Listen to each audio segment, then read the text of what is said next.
बेटा और rate of reaction हमने कल पहले सेशन में पढ़ा, लास्ट लेक्चर में, कि रेट ऑफ रिएक्शन में be defined as the change in concentration of a substance in unit time.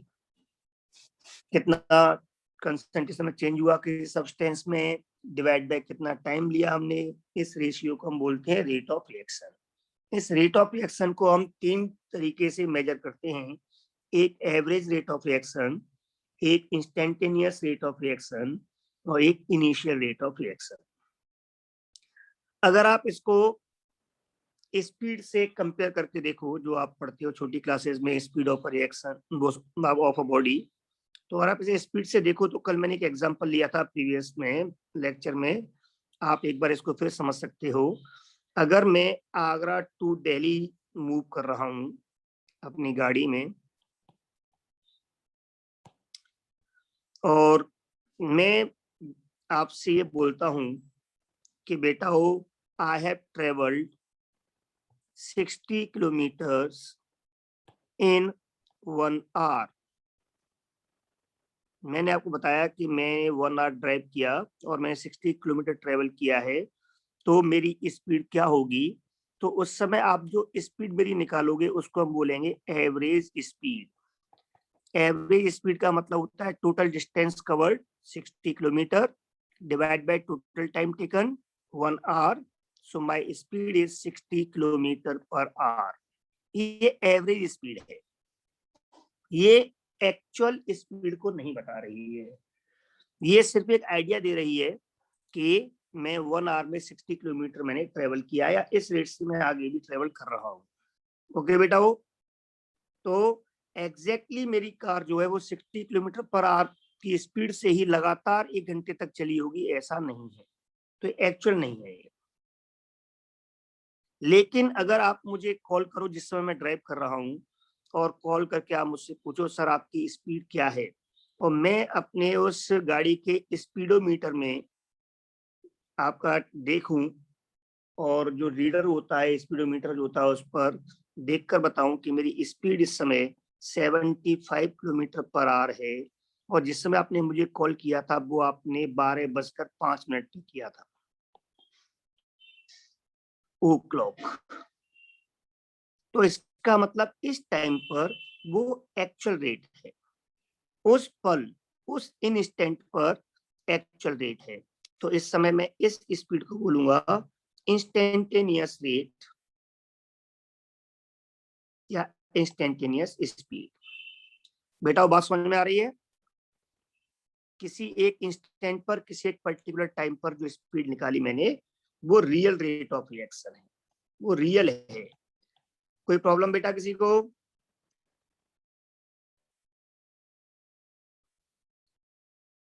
Very good. और एवरेज स्पीड का मतलब total distance covered upon time taken, ये एवरेज स्पीड है। ऐसी अगर हम बात करें इनिशियल स्पीड या इनिशियल वेलोसिटी, आप लोग फिजिक्स में लॉज ऑफ मोशंस में काफी पढ़ते हो, यू, अगर कोई बॉडी रेस्ट से स्टार्ट करती है तो initial speed you is taken है 0, और आप लोगों को फिजिक्स का भी समझ में आता भी है, तो ये आप लोगों को पता है कि हम ये यू वहां पे जो लेते हैं वो क्या होता है, इनिशियल वेलोसिटी। यहाँ पर अगर हम बात करें इसकी एक्चुअल डेफिनेशन की, तो इनिशियल रेट ऑफ रिएक्शन का मतलब होता है जब मैंने चलना स्टार्ट किया, जब मैंने मूव करना स्टार्ट किया, initially that is at time t0 पर मैंने किस स्पीड से स्टार्ट किया है चलना, that is called initial speed, जिसको हम डायरेक्शन के साथ में वेलोसिटी बोल देते हैं। तो इनिशियल वेलोसिटी को अगर मैं सिर्फ मैग्नीट्यूड लूं तो मैं इसको यहाँ पे इनिशियल स्पीड बोल के चल सकता हूँ। ओके बेटा? Yes. तो इन तीनों टर्म्स का मतलब समझ में आ गया आपके? बिल्कुल ऐसे ही अगर मैं किसी भी रिएक्शन में किसी सब्सटेंस का change in concentration upon time taken लेता हूं, ओवरऑल एक पर्टिकुलर टाइम पीरियड में, टाइम इंटरवल में कितना टोटल चेंज हुआ कंसंट्रेशन में, डिस्टेंस की जगह पे कंसंट्रेशन में चेंज हो जाएगा अपॉन टाइम टेकन, तो उसको हम रेट ऑफ द रिएक्शन बोल देंगे, average rate of the reaction. और किसी एक पर्टिकुलर टाइम पर जब मैं निकालूंगा उस रेट को, तो उसको मैं बोल दूंगा इंस्टेंटेनियस रेट ऑफ रिएक्शन। और जब रिएक्शन स्टार्ट किए मैंने, जब रिएक्टेंट्स को आपस में मिक्स कर दिया है, तो स्टार्ट जो रिएक्शन है वो किस रेट से हुई है, उसको मैं इनिशियल रेट ऑफ रिएक्शन बोल दूंगा। इज दैट क्लियर बेटा? तो इन टर्म्स को मैंने स्पीड के साथ कंपेयर करके आपको बता दिया इनका मतलब क्या होता है। Any problem?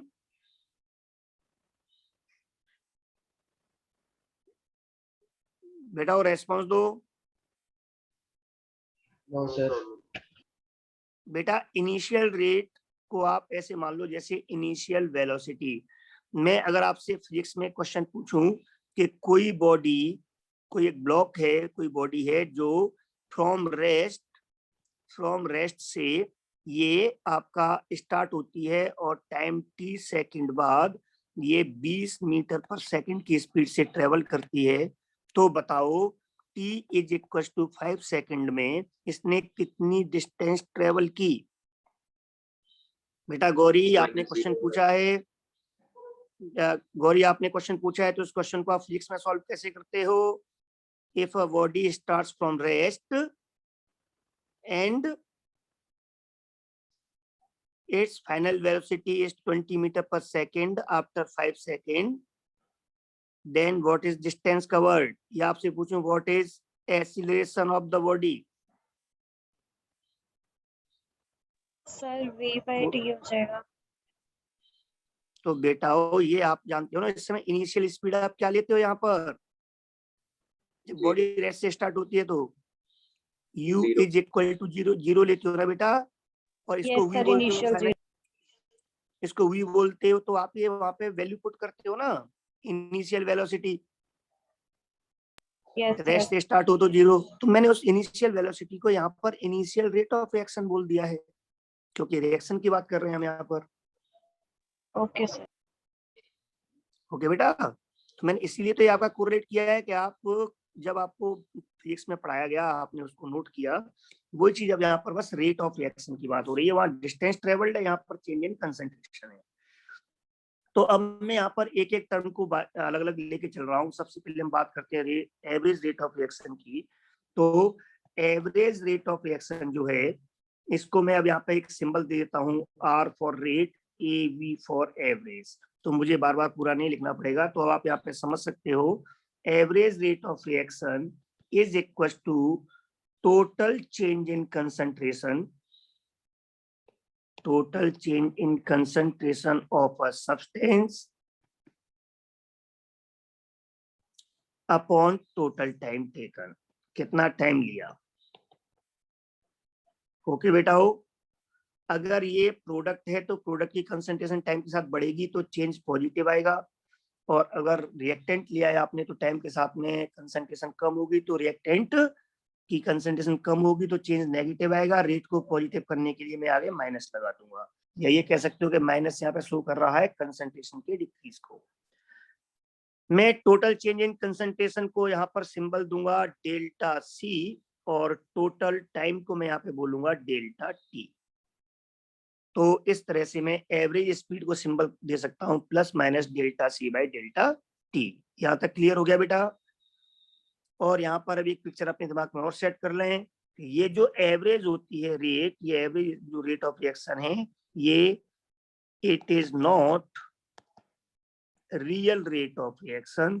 ये रियल में रेट ऑफ रिएक्शन नहीं है, जिस रेट से रिएक्शन हो रही है, ये सिर्फ हमें एक आइडिया दे रही है कि एक पर्टिकुलर टाइम में कितना डिक्रीज हो गया, नेट डिक्रीज कितना हो गया, उसकी एक्चुअल में स्पीड क्या है रेट की वो नहीं पता हम।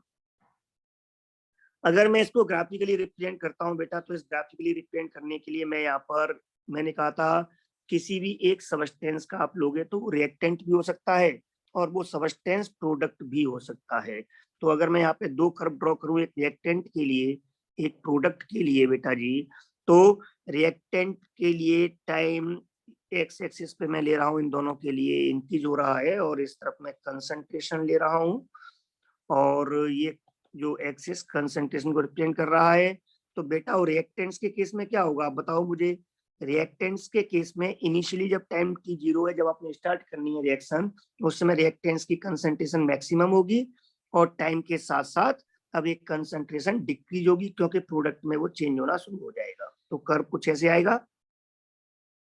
इसी तरह से अगर मैं बात करता हूँ बेटा आपके प्रोडक्ट्स की, तो प्रोडक्ट्स के केस में आप सब लोग समझदार हो कि जब अभी रिएक्शन अभी स्टार्ट ही नहीं हुई है, हम स्टार्टिंग की बात कर रहे हैं, दैट इज व्हेन टाइम की जीरो, उस समय कंसंट्रेशन भी प्रोडक्ट की जीरो होगी, अभी बनाई नहीं प्रोडक्ट, लेकिन जैसे टाइम गुजरेगा प्रोडक्ट बनना शुरू होंगे तो टाइम के साथ कंसंट्रेशन ऑफ प्रोडक्ट्स इंक्रीज होना शुरू हो जाएगी। तो कर्व की नेचर कुछ इस टाइप की होगी। तो इस एवरेज स्पीड या एवरेज रेट ऑफ रिएक्शन से मतलब है एक विद इन टाइम इंटरवल में आपको यहाँ पर टोटल टाइम देखना है, एक इंटरवल फिक्स, और उसके अंदर आपको टोटल चेंज कंसंट्रेशन का मेजर करना है। तो अगर टाइम t1 पर, बेटा ये ध्यान देना आप लोग, अगर टाइम t1 पर कंसंट्रेशन c1 है और ये टाइम बढ़ते बढ़ते टाइम t2 तक जब पहुंचा तब कंसंट्रेशन अब क्या होगी, इसके करस्पॉन्डिंग c2 होगी। तो इस समय जो एवरेज रेट होगी उसको हम बोलेंगे C2 minus C1 upon T2 minus T1। लेकिन ये C2 माइनस C1 है वो क्या आएगा, नेगेटिव आएगा, क्योंकि C2 की वैल्यू कम है, C1 की वैल्यू ज्यादा है। तो ये रिएक्टेंट है तो मैं इसके आगे माइनस लगा दूंगा तो रेट पॉजिटिव हो जाएगी। माइनस C2 माइनस C1 को मैं डेल्टा C बोल दूंगा और इसको डेल्टा T बोल दूंगा। ओके बेटा,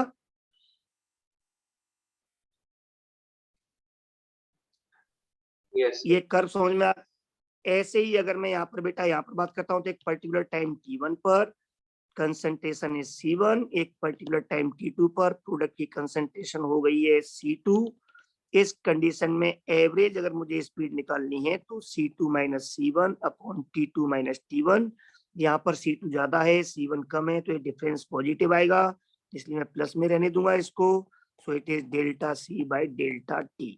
तो ये एवरेज स्पीड क्लियर हो गया बेटा, क्या होता है सिंबल समझ में आ गया, प्लस माइनस समझ में आ गया, और याद रखें कि रियल रेट नहीं होती है, एक पर्टिकुलर टाइम इंटरवल में टोटल चेंज कितना हुआ कंसंट्रेशन में upon time taken. Is that clear? Yes sir. Very good. अब यहाँ पर मैं दूसरा पार्ट स्टार्ट कर रहा हूँ, इंस्टेंटेनियस रेट ऑफ रिएक्शन। अब इसको आप समझो, इंस्टेंटेनियस रेट ऑफ रिएक्शन क्या है। मैं यहाँ पे इसको अपना समझने के लिए पहले आपको सिर्फ बोल देता हूँ। इंस्टेंटेनियस रेट ऑफ रिएक्शन का मतलब है किसी भी इंस्टेंट पर, किसी भी टाइम पर रेट ऑफ रिएक्शन पर जो भी हम टाइम लेंगे बेटा, वहां पर चेंज इन कंसंट्रेशन तो हमें चाहिए, उसमें टाइम भी चाहिए, तभी इस रेशियो को हम रेट बोलेंगे। चेंज तो हमें चाहिए, क्योंकि चेंज ही नहीं होगा तो, चेंज अगर नहीं होगा तो चेंज जीरो का मतलब रेट तो जीरो रहेगी, कोई सी भी रेट हो। तो चाहे एवरेज हो, इनिशियल हो, इंस्टेंटेनियस हो, चेंज इन कंसंट्रेशन तो हमें चाहिए डिफाइन करने के लिए रेट डेफिनेशन को, change in concentration upon time taken. But instantaneous rate बोलते हैं एट एनी इंस्टेंट, किसी भी पल, किसी भी टाइम पर। तो मैं क्या कर रहा हूं, आप थोड़ा ध्यान से देखना, मैं एक अलग कलर यूज करके आपको यहाँ बता रहा हूँ। मान लो मुझे इस टाइम टी पर, इस टाइम टी पर मुझे रेट चाहिए, इन इंस्टेंट मीन्स इस टाइम पर, इस इंस्टेंट पर रेट ऑफ रिएक्शन पता करना है। तो मैं क्या करूंगा, मैं इस केस में बेटा जी मैं चाहूंगा कि इस T1 T2 का डिफरेंस है वो कम होता जाए, इसको मैं इधर लेके आऊंगा। तो वो जो डिफरेंस है इसका टाइम टी पर, that is infinitesimally small delta t रह जाए, वो डिफरेंस इतना कम हो T1 T2 का कि मैं उसको ऑलमोस्ट टाइम टी कह सकूं। अगर मैं इन दोनों को यहाँ पे मिनिमाइज करूंगा तो आप समझदार हो बेटा, किसके बीच का कंसंट्रेशन भी कम होना शुरू होगा, और वहां पर जो डिफरेंस आएगा इस टाइम टी पर, जो चेंज इन कंसंट्रेशन वो भी बहुत कम होगा। वो चेंज कितना होगा, डेल सी। इसकी जगह पर एक डॉट बनेगा, जिस डॉट की जो आपका वाई एक्सिस पर कितना चेंज होगा, डेल्टा सी, इनफिनिटेसिमली स्मॉल, बहुत कम। और यहाँ पे जो टाइम का डिफरेंस होगा इस डॉट पर, इस टाइम पर जो चेंज इन आपका कंसंट्रेशन में टाइम लगा है डेल्टा टी, वो भी बहुत कम होगा। ओके बेटा, तो इस समय आप इस डीसी को, that is change in concentration को, और टाइम डी2 को, dt को नहीं मेजर कर सकते। ओके बेटा, बात समझ में आ रही है ना? Yes sir. Very good. या आप अब यहाँ पे एक और एंगल से देखो कि टाइम T1 पर कंसंट्रेशन C1 है, अब मैंने यहाँ पे थोड़ा सा टाइम और जोड़ दिया dt, दैट इज, अब जो टाइम है ब्लू मार्कर से कर रहा हूँ वो है T1 प्लस dt, बहुत छोटा सा टाइम मैंने इंक्रीज किया, तो यहाँ पे कंसंट्रेशन बहुत थोड़ी सी इंक्रीज हो जाएगी और वो हो जाएगी C1 plus dt। Any problem? वो सॉरी डीसी। कोई प्रॉब्लम बेटा? तो अगर इसके अकॉर्डिंग मैं कर्व को आगे बढ़ाऊं तो ये कर्व जो होगा वो ऑलमोस्ट आपका इन फॉर्म ऑफ एक चेंज डॉट में आएगा।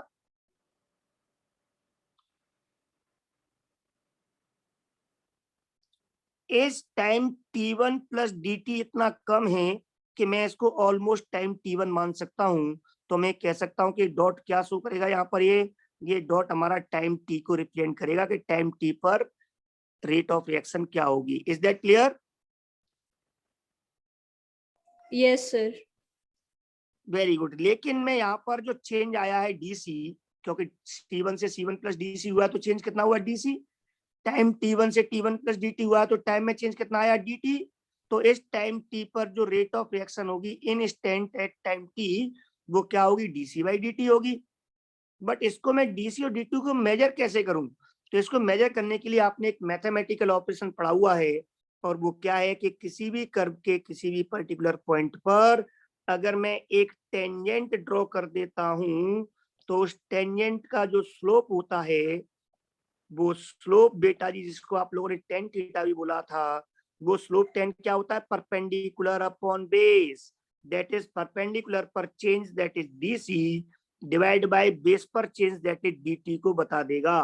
तो अगर मैं बेस और परपेंडिकुलर का अगर चेंज नहीं मेजर कर सकता हूं तो मैं एटलीस्ट उनका रेशियो टेन थीटा से मेजर कर सकता हूं, और उस रेशियो को ही दैट इज स्लोप को ही हम क्या बोल देंगे अब डीसी बाई डी को, इस स्लोप को हम क्या बोल देंगे बेटा, initial rate. Is that clear?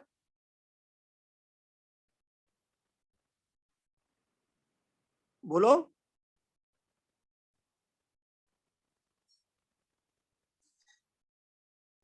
आप रेस्पॉन्स नहीं देते हो यार आप लोग। इतना क्लियर हो गया ना? आप जो टेंजेंट ड्रॉ करते हो वो क्यों ड्रॉ करते हो? वाई एक्सिस और एक्स एक्सिस के रेशियो को फाइंड करने के लिए, स्लोप फाइंड करने के लिए, और दोनों का रेशियो मींस दोनों का एवरेज, और इस एवरेज को हमने क्या नाम दिया है, डीसी बाई डी को, स्लोप को।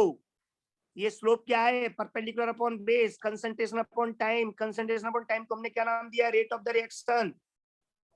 तो ये स्लोप यहाँ पर क्या देगा बेटा हमें, रेट ऑफ द रिएक्शन देगा ना? Yes sir. ऐसे रेस्पॉन्स दिया करो यार, आप लोग ऐसे बिहेव करते हो जैसे आपने फिजिक्स मैथ बिल्कुल नहीं पढ़ा हुआ, जीरो हो, आप प्राइमरी क्लास से स्टार्ट कर रहे हो। मैं यहाँ पे आपका फिजिक्स का मैथ जो आपका 8 9th का है 10th का है वही यूज कर रहा हूँ। जैसे आप लोग पढ़ते हो डिस्टेंस टाइम का जो कर्व है वो स्पीड देता है, यहाँ पे कंसंट्रेशन टाइम का कर्व है वो यहाँ पे रेट देगा, वहां पे आप पढ़ते हो वेलोसिटी टाइम का कर्व है वो एक्सीलरेशन देता है। तो वो क्यों देता है, क्योंकि वो स्लोप क्या है, perpendicular upon base tan theta, और इन रेशियोज को हमने नाम दिया हुआ है। इस पेज को मैं इरेज कर रहा हूं और मैं अगले पेज पर इंस्टेंटेनियस रेट ऑफ रिएक्शन को एक बार वापस से फिर से डिफाइन करता हूं। देखिए आप, नेक्स्ट पार्ट है इंस्टेंटेनियस रेट ऑफ रिएक्शन। इस इंस्टेंटेनियस रेट ऑफ रिएक्शन को मैं यहाँ पे भी सिंबल दे देता हूँ, RINST लिखना आसान रहेगा। इंस्टेंटेनियस रेट ऑफ रिएक्शन का मतलब क्या हुआ, इसका मतलब है rate of a reaction, rate of a reaction at an instant, किसी भी पल, किसी भी क्षण रेट ऑफ द रिएक्शन हमें पता करनी है, उसको हम बोलते हैं इंस्टेंटेनियस रेट ऑफ रिएक्शन। लेकिन जिस पल हम मेजर कर रहे हैं उस पल चेंज इन कंसंट्रेशन जो लिया जाएगा वो इतना कम होगा कि उसमें टाइम टेबल जो टाइम लगे टेकन, वो टाइम भी बहुत कम होना चाहिए, दैट इज ऑलमोस्ट वही टाइम होना चाहिए जिस पर हम रेट मेजर कर रहे हैं। तो इस डेफिनेशन के according rate, instantaneous rate may be represented as infinitesimally small change in concentration upon infinitesimally small time taken। अगर ये प्रोडक्ट है तो प्लस, रिएक्टेंट है तो माइनस, ये इसका सिंबल हो गया। अगर मैं इसको ग्राफिकली रिप्रेजेंट करता हूं तो ये हो जाएगा आपके सामने। मैं अगर यहाँ पर लेता हूं प्रोडक्ट्स के लिए तो चेंज इन कंसंट्रेशन है वो आपका ये हो रहा है टाइम टी के साथ, ये कंसंट्रेशन है सी, किसी भी टाइम टी पर मुझे एक पर्टिकुलर पर अगर पता करना है तो टाइम टी पर रेट ऑफ द रिएक्शन, इस पॉइंट पर जो कंसंट्रेशन वर्सेस टाइम है, इस पॉइंट पर हम एक टेंजेंट ड्रॉ करेंगे और इस टेंजेंट जो हम ड्रॉ करेंगे, इस टेंजेंट का जो स्लोप होगा आप कहीं से भी निकाल सकते हो। मान लो सपोज करो कि आपने यहाँ से निकाल लिया, ये स्लोप निकालने के लिए आपको क्या चाहिए, एक परपेंडिकुलर और एक बेस। या तो आप ये निकाल लो, और अगर आप ये नहीं निकाल पा रहे हो परपेंडिकुलर और बेस, तो आप यहाँ पर इसके एक्स एक्सिस के पैरेलल एक लाइन खींचें और यहाँ से एंगल थीटा निकाल लें। आपको इन दोनों से जैसे चाहो वैसे आप लोग निकाल लीजिए, आपको स्लोप ऑफ दिस टेंजेंट मिल जाएगा। और स्लोप क्या रिप्रेजेंट करता है, इस टाइम टी पर infinitesimally small change in concentration upon time taken, that is instantaneous rate of reaction को। बेटा यहाँ पर थीटा क्या आ रहा है, यहाँ पे थीटा आ रहा है लेस देन 90। इसका मतलब टेन थीटा की वैल्यू पॉजिटिव होगी। और ये कर्व किसके लिए होता है, ये कर्व होता है प्रोडक्ट्स के लिए। तो टेन थीटा की value positive, that is slope positive, that is instantaneous rate positive आएगी। और अगर आपने यही कर्व यहाँ पर ड्रॉ किया होता रिएक्टेंट्स के लिए, तो वो कर्व कैसे आता है, इस तरह से आता है। ये इधर कंसंट्रेशन, इधर टाइम।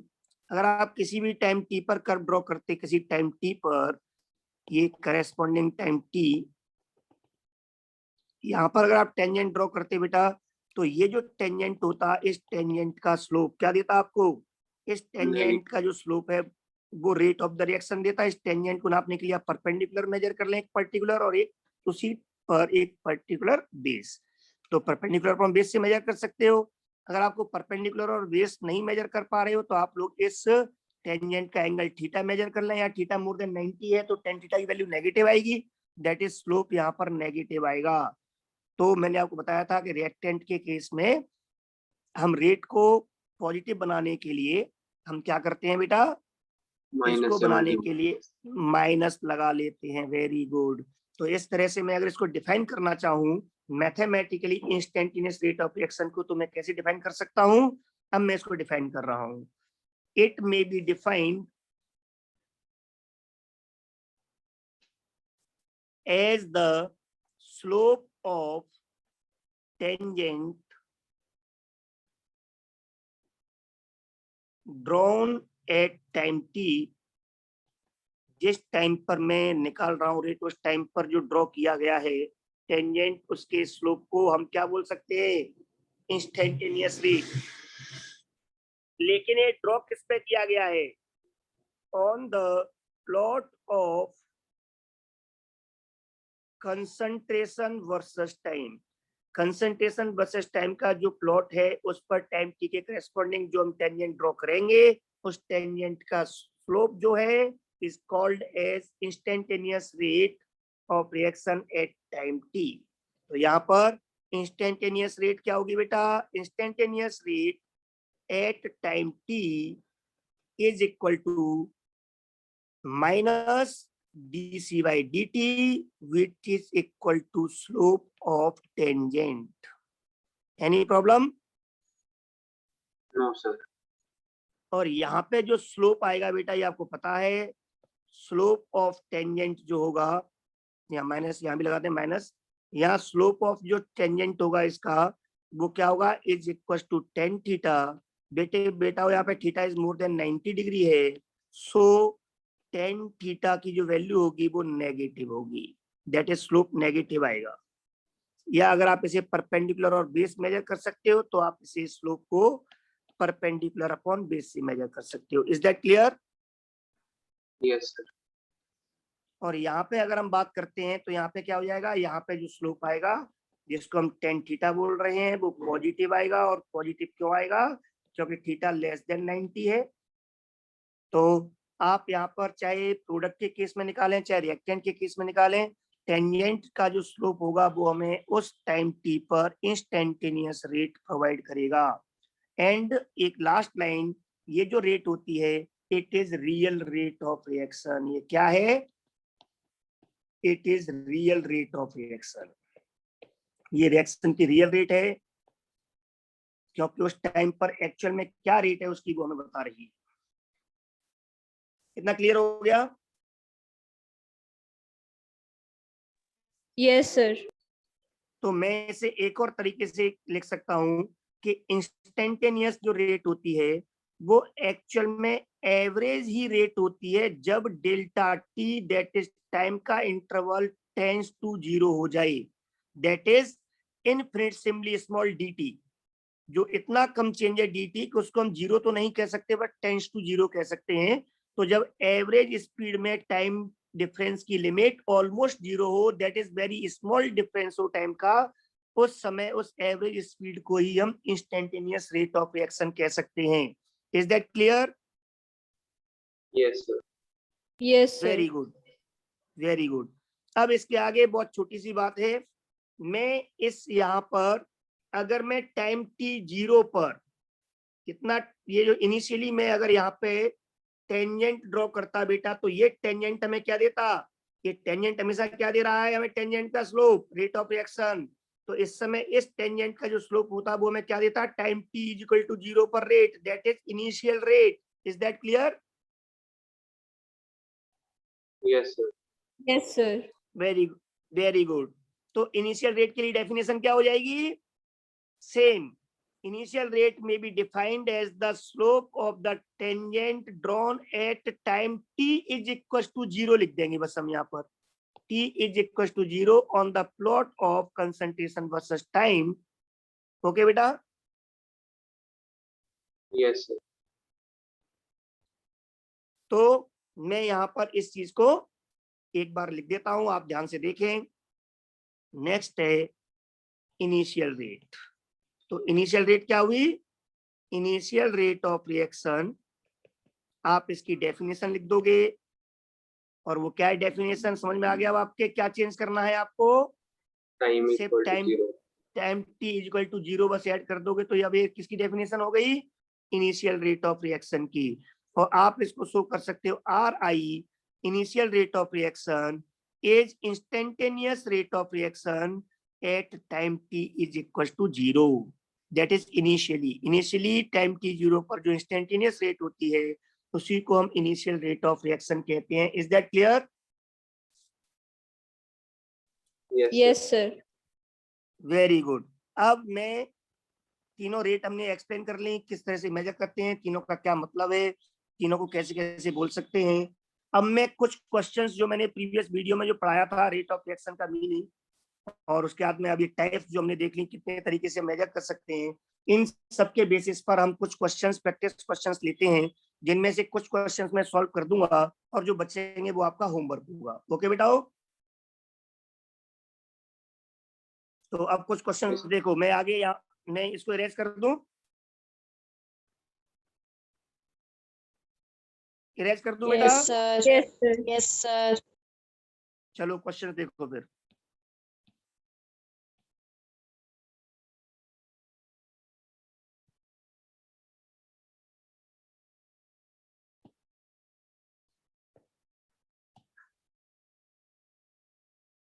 आपको क्वेश्चन दिख रहे हैं बेटा? Yes, sir. Yes sir. Very good. तो सबसे पहले मैं क्वेश्चन यहाँ पे लेके चल रहा हूँ, देखें ध्यान से। In a reaction A plus 2B is equal to 3C plus D in which following expressions does not describe change in concentration of various species as function of time। कौन रिप्रेजेंट नहीं कर रहा है? तो मेरे बेटाओं अब ध्यान देना, मैंने जो कल आपको समझाया उसके according rate of reaction is equals to, अब आपको हर सबस्टेंस के रेस्पेक्ट में लाए, एक रेस्पेक्ट में क्या बोलोगे बेटा आप इसे, change in concentration of A upon time taken, और ये रिएक्टेंट है तो आप माइनस। कोई प्रॉब्लम? No, sir. अगर आप इसी को रिप्रेजेंट करते हो इन टर्म्स ऑफ बी तो क्या हो जाएगा बेटा, रिएक्टेंट है तो माइनस, लेकिन Minus 1/2. 1/2 होगा। समझ में आ रहा है? याद आ रहा है कल बताया हमने कोएफिशिएंट्स का हम डिवाइड क्यों करते हैं, क्योंकि दो बी हैं तो एक बी में चेंज कितना आएगा, तो 1/2 कर देंगे, और एक में जो चेंज आता है उसको रेट ऑफ रिएक्शन बोलते हैं। क्लियर हो गया? Yes, sir.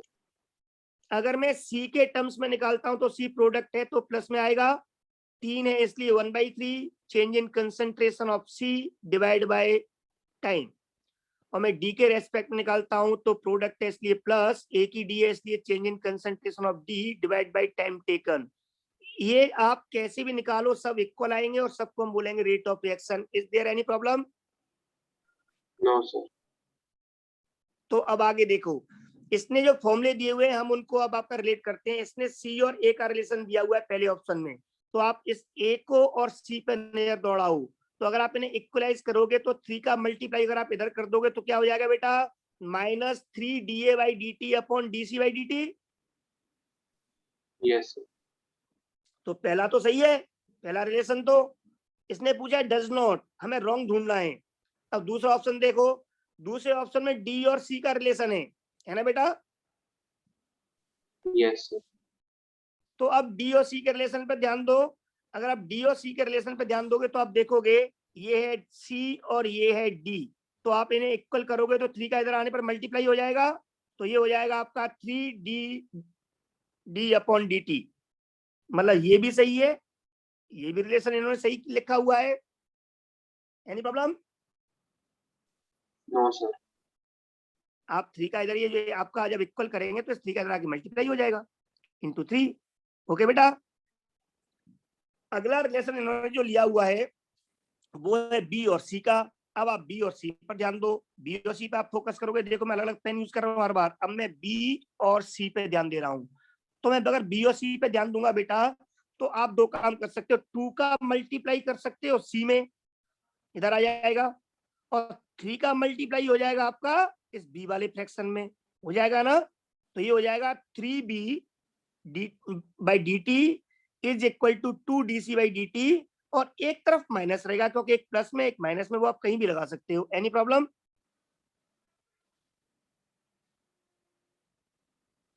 बोलो बेटा। No sir. इसका sir. मतलब ये हुआ कि ये भी सही है। अब आप लास्ट देख लो, इसमें ये आप वाला देखोगे, हाँ लास्ट वाले में बी और ए का रिलेशन, तो ये बी और ए के रिलेशन पर आप ध्यान दो, ग्रीन वाला दोनों आप कंपेयर करो। तो यहाँ पे 2 का अगर आप करोगे मल्टीप्लाई ए में तो हो जाएगा, माइनस से माइनस कैंसिल हो जाएगा क्योंकि दोनों में माइनस है, और 2 का मल्टीप्लाई करोगे तो 2DA अपॉन dt बराबर dB अपॉन dt आएगा। इसने उल्टा लिखा हुआ है 2dB अपॉन dt, तो ये गलत हो गया। उसने पूछा है कौन सा गलत है, इसका मतलब यही आंसर हो गया। Is that clear? Yes sir. Yes, sir. तो इसको इरेज, हाँ इसको आप ये पार्ट समझ में आ गया, इरेज कर दूं? Yes sir. अब आगे देखो कैसे सॉल्व करते हैं, का मतलब क्या है। आगे वाला पार्ट है जिसमें इन्होंने किया हुआ है कि एक स्टेटमेंट आपको पता लगाना है कि इनमें कौन सा स्टेटमेंट करेक्ट है। अब आपको करेक्ट का पता लगाना है, किसका पता लगाना है? करेक्ट स्टेटमेंट का। रिएक्शन दी हुई है इन्होंने, वो रिएक्शन मेंशन की हुई है बेटा, ध्यान देना। और वो क्या है रिएक्शन, कि x + 2y is equal to product. इसने रेट ऑफ डिसअपीयरेंस या रेट ऑफ रिएक्शन वाले टर्म्स यूज किए हुए हैं, तो मैं यहाँ पर उसको उसी तरीके से लिखता हूं। अब मैं इसलिए लिख रहा हूं, देखो बेटा रेट ऑफ रिएक्शन आप कैसे लिख सकते थे? रेट ऑफ रिएक्शन को आप लिख सकते थे इज इक्वल टू, अगर आप लिखते हो x के टर्म्स में तो -dx by dt। Any problem? y के टर्म्स में क्या हो जाएगा? -1/2d by dt। Any problem? No sir. और अगर आप लिखोगे प्रोडक्ट में तो क्या हो जाएगा? ये is equal two plus D product upon dt। Okay बेटा, बोलो क्लियर हो रहा है इतना? Yes sir. अब आपको याद होगा इस रिएक्शन में जो रेट ऑफ रिएक्शन आ रही है वो रियल में x का टोटल चेंज भी है, और टोटल चेंज को हम बोलते हैं रेट ऑफ डिसअपीयरेंस। इसका मतलब रेट ऑफ रिएक्शन जो है वो rate of disappearance of x के बराबर है। बोलो है कि नहीं? Yes sir. Very good. यहां पर आप सेकंड ऑप्शन देखो तो -d by dt total change of y बता रहा है, तो मैं इसमें लिख दूंगा 1/2 इंटू टोटल चेंज को हम क्या बोलते हैं? रेट ऑफ डिसअपीयरेंस ऑफ किसका है? अब ये y का। कोई प्रॉब्लम? और जो प्रोडक्ट का टोटल चेंज है वो क्या बताएगा, उसको हम क्या बोलते हैं, रेट ऑफ रिएक्शन में टोटल चेंज आए उसको रेट ऑफ अपीयरेंस या रेट ऑफ फॉर्मेशन। तो ये रेट ऑफ फॉर्मेशन हो गया। तो rate of formation of product, ये हमारे सामने रेट ऑफ अपीयरेंस डिसअपीयरेंस के टर्म्स में, या रेट ऑफ फॉर्मेशन को आप रेट ऑफ अपीयरेंस कह दो। मैं ऑप्शन अपीयरेंस है तो यहाँ अपीयरेंस ही लिख देता हूँ, रेट ऑफ अपीयरेंस। इन्हीं टर्म्स में आप लोग ऑप्शन चेक कर लो। पहला ऑप्शन क्या है, पहला ऑप्शन है rate of disappearance of X is equal to twice of rate of disappearance of B, है ना बेटा। तो आप देखो कि अगर आप इसका मल्टीप्लाई 2 का इधर कर दोगे तो क्या हो जाएगा, 2 rate of disappearance of x. तो ये तो उल्टा बोल रहा है, ये तो आधा होगा, y का आधा है ना बेटा, तो पहला ऑप्शन गलत। दूसरा ऑप्शन ये कह रहा है rate of disappearance of x जो है वो प्रोडक्ट का आधा है, तो ये तो गलत है, rate of disappearance is equal to rate of appearance of product है ये तो। थर्ड ऑप्शन आप देखो सही है, rate of appearance of product जो है that is this is half of the rate of appearance of disappearance of by, by का आधा है कि नहीं बेटा। Yes. Very good. Remaining questions आप अपने आप से करोगे और अगले सेशन में आप सेम लिंक पे वापस आ जाओ। ओके बेटा जी, अगले 5 क्वेश्चंस आपका होमवर्क है।